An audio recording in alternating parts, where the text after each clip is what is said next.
Bonjour à tous et bienvenue sur ma chaîne Tuto Afro. Si c'est votre première fois d'arriver sur ma chaîne, n'hésitez pas de vous abonner, de cliquer sur la cloche de notification pour ne pas rater une de mes prochaines publications. Je publie tous les mercredis et samedis 18h30 heure de Paris.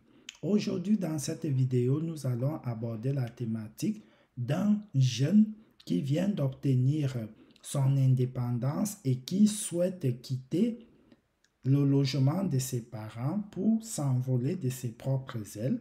Qu'est-ce qu'il faut faire lorsqu'on est un jeune indépendant? Il y a des démarches que vous allez faire ici.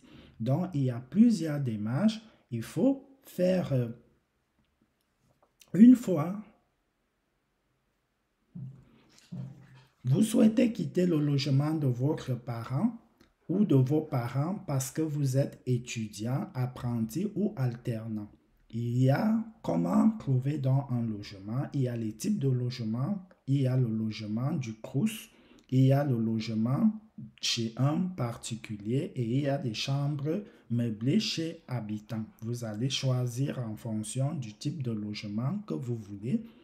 Maintenant, il faut savoir que dans un logement, il y a des charges à payer. Donc, il y a le chauffage, eau, électricité et Internet. Ceci va dépendre en fonction de l'appartement. Au niveau du CROUS, ici, vous allez devoir fournir un dépôt de garantie où vous pouvez aussi avoir un...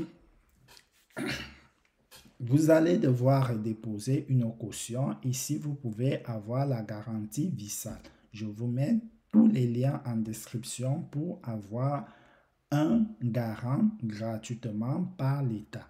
Ici, vous déposez une caution équivalente au loyer. Si vous êtes bénéficiaire d'une bourse de critères sociaux, vous pouvez aussi le faire. Et ici, dans le chauffage, ici, généralement, le chauffage est inclus dans le loyer, dans les logements du CROUS.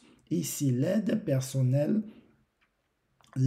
personnalisée au logement, dont l'APL, AFE pour la CAF et pour les logements partenaires. Donc, chez les propriétaires, vous aurez droit à cela. Assurance logement. En tant que locataire, vous avez l'obligation de souscrire à une assurance pour le logement que vous louez. Donc, je vous mets en description de cette vidéo pour trouver une assurance moins chère quand vous êtes un jeune locataire.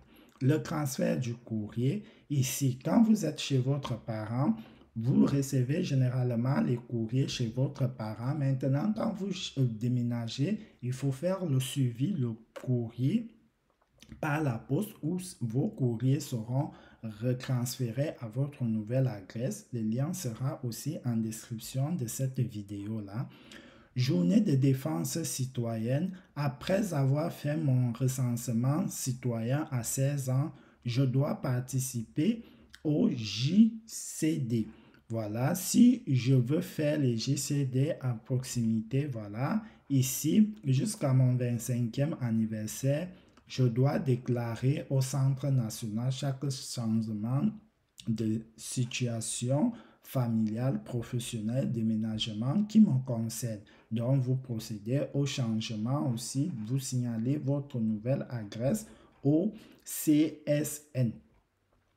Aide pour utiliser les transports en commun. Je me renseigne sur les aides que je peux bénéficier donc en fonction de la nouvelle ville ou de la nouvelle commune. Vous allez vous renseigner.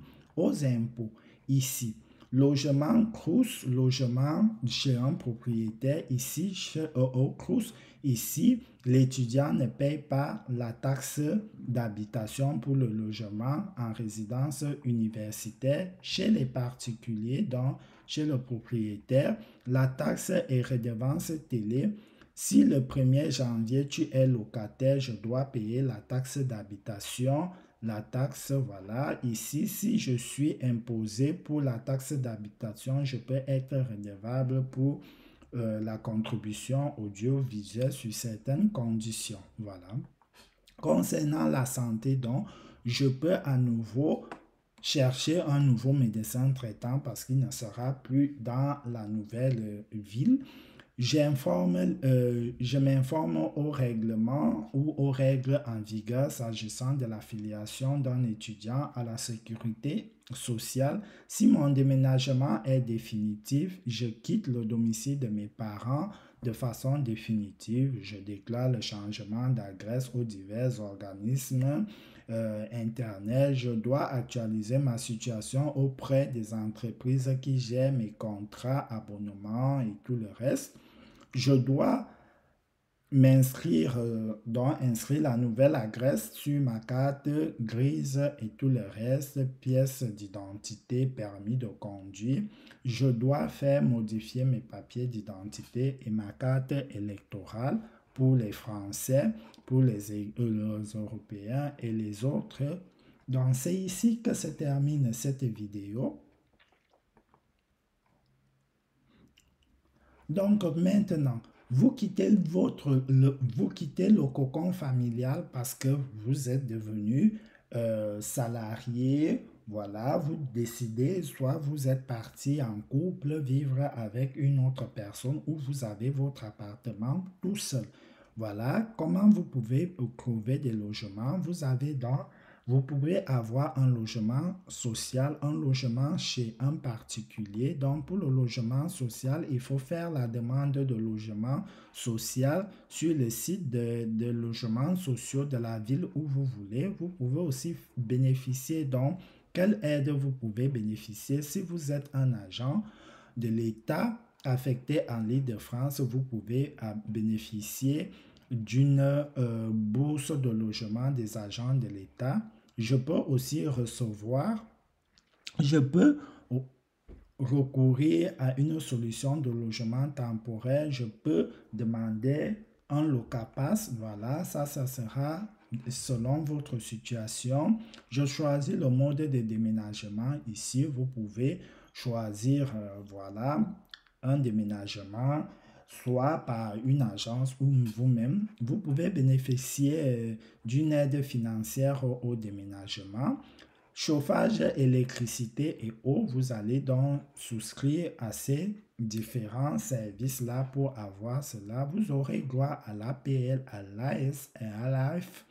Ici, vous devrez souscrire à une assurance logement de transfert de courrier concernant l'utilisation des transports en commun, les impôts. Vous allez donc vous détacher des impôts de vos parents, la santé, ainsi de suite. Donc, ça sera les mêmes choses que j'ai citées précédemment. Donc, c'est ici que se termine cette vidéo qui consistait à vous montrer quelles sont les démarches, les avantages pour une personne qui quitte le logement de ses parents en tant qu'étudiant ou une autre personne, comment vous pouvez trouver le logement, quel type de logement vous pouvez prétendre et quelles sont les autres démarches administratives à faire lorsque vous déménagez de chez vos parents. Sur ce, je vous souhaite de passer une excellente journée. N'oubliez pas de partager cette vidéo, de liker cette vidéo et de me laisser un commentaire. Si vous avez des questions, vous les posez en commentaire ou bien sur Instagram. À la prochaine pour un nouveau tuto.